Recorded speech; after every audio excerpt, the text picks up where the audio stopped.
Bismillahirrahmanirrahim. Assalamualaikum warahmatullahi wabarakatuh. Gimana kabarnya? Mudah-mudahan sehat semua ya. Alhamdulillah. Bismillah.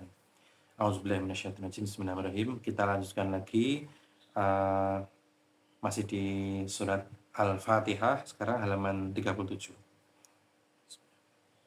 Ihdinas syiratal mustaqim. Tunjukilah kami jalan yang lurus. Quran surat Al-Fatihah ayat 6. Jumhur ulama membacanya dengan memakai huruf shad. Ada pula yang membaca dengan huruf za, az-zirat. Al-Farra' mengatakan, ini qiraah yang kedua merupakan bahasa Bani Uzroh dan Bani Kalb. Setelah muji Allah Azza wa Jalla, tempat kita mohon, barulah kita pantas memohon kepadanya. Sebagaimana firman-Nya dalam hadis qudsi, setengah untukku dan setengah lainnya untuk hambaku. Dan bagi hambaku apa yang ia minta. Ini merupakan keadaan yang paling sempurna bagi seorang hamba untuk mengajukan permintaan. Pertama, ia muji Rabb yang akan ia minta. Kemudian memohon keperluannya sendiri dan keperluan saudara-saudaranya dari kalangan orang-orang yang beriman melalui ucapannya ihdinas syiratal mustaqim. Tunjukilah kami ke jalan yang lurus. Ini merupakan cara yang sangat tepat dalam menyampaikan permohonan dan dikabulkannya permohonan tersebut. Untuk itu Allah Azza wa Jalla membimbing kita agar senantiasa melakukannya, sebab itulah cara yang lebih sempurna. Permohonan juga dapat disampaikan dengan cara memberitahukan keadaan dan kebutuhan orang yang mengajukan permintaan tersebut, sebagaimana yang diucapkan Musa alaihi salam, Rabbi inni lima anzalta ilayya min khairin fakir. Ya Robku, sesungguhnya aku sangat memerlukan suatu kebaikan yang engkau turunkan kepadaku. Quran Surat Al-Qasas ayat 24. Dan terkadang permohonan tersebut didahului dengan menyebutkan sifat-sifat orang yang dimintai. Contohnya dapat dilihat dari ucapan Zunnun atau Nabi Yunus alaihissalam, La ilaha illa anta subhanaka inni kuntu minaz zalimin. Tidak ada ilah selain engkau, maha suci engkau, sesungguhnya aku adalah termasuk orang-orang yang zalim. Quran Surat Al-Anbiya ayat 87. Tetapi terkadang permohonan hanya dengan memuji orang yang diminta, sebagaimana yang diungkapkan oleh seorang penyair. Al-azkuru hajati am qad kafani hayauka inna shimatakal haya iza asna alaikal mar'u yauma kafahu man ta'arradahu sana. Apakah aku harus menyebutkan kebutuhanku, ataukah cukup bagiku rasa malumu? Karena sungguhnya rasa malu merupakan sifatmu. Jika suatu hari seseorang memberikan pujian kepadamu, niscaya engkau akan memberinya kecukupan. Yang dimaksud dengan petunjuk al-hidayah pada ayat ini adalah bimbingan dan taufik. Terkadang kata hidayah, al-hidayah menjadi mutaaddi atau membutuhkan objek dengan sendirinya. Misalnya pada ayat ini, ihdinas syiratal mustaqim, tunjukilah kepada kami jalan yang lurus. Dalam konteks ini, maknanya adalah berikanlah ilham kepada kami, berikanlah taufik kepada kami, berikanlah rizki kepada kami, atau berikanlah anugerah kepada kami. Contoh yang sama juga yang ada pada firman-Nya, wahadainahun najdain. Dan kami Allah telah menunjukkan kepadanya dua jalan. Quran Surat Al-Balad ayat 10. Artinya, kami telah mengilhamkan, menjelaskan kepada manusia jalan kebaikan dan jalan kejahatan. Kata ini dapat juga menjadi mutaaddi dengan memakai huruf ila setelahnya. Sebagaimana firman-Nya, ijtabahu wahadahu ila siratim mustaqim. Allah telah memilihnya dan menunjukkannya kepada jalan yang lurus. Quran Surat An-Nahl ayat 121. Makna hidayah dalam ayat-ayat di atas ialah bimbingan dan petunjuk. Demikian juga dalam firman-Nya, wa innaka latahdi ila siratin mustaqim. Dan sungguhnya engkau Rasulullah Shallallahu Alaihi Wasallam benar-benar memberi petunjuk kepada jalan yang lurus. Quran surat Asy-Syura ayat 52.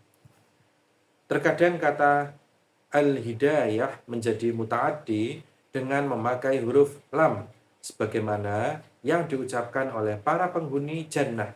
Alhamdulillahilladzi hadana lihada. Segala puji bagi Allah yang telah menunjuki kami kepada jannah ini. Quran surat Al-A'raf ayat 43. Artinya Allah memberikan taufik kepada kami untuk memperoleh jannah ini. Dia Allah jadikan kami sebagai penghuninya. Sedangkan mengenai firman-Nya, ihdinas syirat,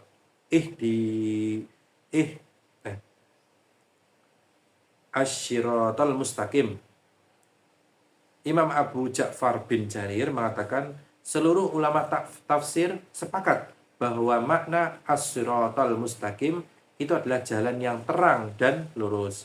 Kemudian terjadi perbedaan ungkapan para mufassir baik dari kalangan ulama salaf maupun khalaf dalam menafsirkan kata as-sirat. Meskipun pada prinsipnya kembali kepada satu makna, yaitu mengikuti Allah dan Rasul-Nya. Jika ditanyakan, mengapa seorang mukmin meminta hidayah pada setiap saat, baik pada waktu mengerjakan sholat maupun di luar sholat, padahal ia sendiri menyandang sifat itu? Apakah yang demikian itu termasuk tahsilul hasil, berusaha memperoleh sesuatu yang sudah ada? Jawabannya adalah tidak, karena seorang mukmin tidak memohon hidayah siang dan malam hari. Karena kalau seorang mukmin tidak memohon hidayah siang dan malam hari, niscaya Allah Azza wa Jalla tidak akan membimbingnya ke arah itu. Selain itu, seorang hamba senantiasa membutuhkan Allah setiap saat dan situasi agar diberikan keteguhan, kemantapan, penambahan, dan kelanggengan hidayah. Sebab ia tidak kuasa memberikan manfaat atau mudarat kepada dirinya sendiri, kecuali jika Allah menghendaki.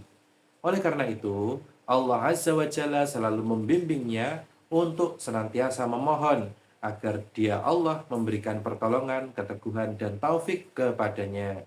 Orang yang berbahagia adalah orang yang diberi taufik oleh Allah untuk memohon kepadanya.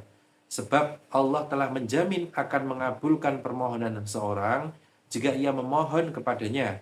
Apalagi permohonan orang yang dalam keadaan terdesak dan sangat membutuhkan bantuannya, baik pada tengah malam dan siang hari. Sehubungan dengan hal ini, Allah Azza wa Jalla berfirman dalam ayat lain, Ya ayyuhallazina aminu billahi wa rasulihi wal kitabil ladzi nazzala ala rasulihi wal kitabil ladzi anzala min qabl. Wahai orang-orang yang beriman, tetaplah beriman kepada Allah dan Rasul-Nya dan kepada kitab yang Allah turunkan kepada Rasul-Nya serta kitab yang Allah turunkan sebelumnya. Quran surat An-Nisa ayat 136. Alasan lainnya, Allah Azza wa Jalla telah memerintahkan orang-orang mukmin untuk tetap beriman. Namun demikian, hal itu bukan termasuk tahsilul hasil, karena maksudnya perintah untuk selalu komitmen, konsisten, dan selalu melakukan amal-amal yang dapat membantu terjaganya iman tersebut. Allah Azza wa Jalla juga memerintahkan hamba-hambanya yang beriman untuk mengucapkan doa, Rabbana la tuzigh qulubana ba'da idh hadaitana wa hab lana min ladunka rahmah innaka antal wahhab. Ya Rabb kami, jangan Engkau jadikan hati kami condong kepada kesesatan sesudah Engkau beri petunjuk kepada kami, dan karuniakanlah kepada kami rahmat dari sisimu, karena sesungguhnya Engkau Maha Pemberi karunia. Quran surat Ali Imran ayat 8. Abu Bakar As-Siddiq pernah membaca ayat ini dalam rakaat ketiga pada sholat maghrib secara sir atau tidak keras setelah selesai membaca Al-Fatihah. Dengan demikian, makna firman-Nya, ihdinas syiratal mustaqim adalah teruslah Engkau Allah bimbing kami di jalan yang lurus itu, dan jangan pernah Engkau Allah simpangkan ke jalan yang lainnya. Wallahu a'lam bishawab. Baik, itu tadi sampai ayat ke-6 Quran surat Al-Fatihah sampai halaman ke-40. Oke, alhamdulillah. Assalamualaikum warahmatullahi wabarakatuh.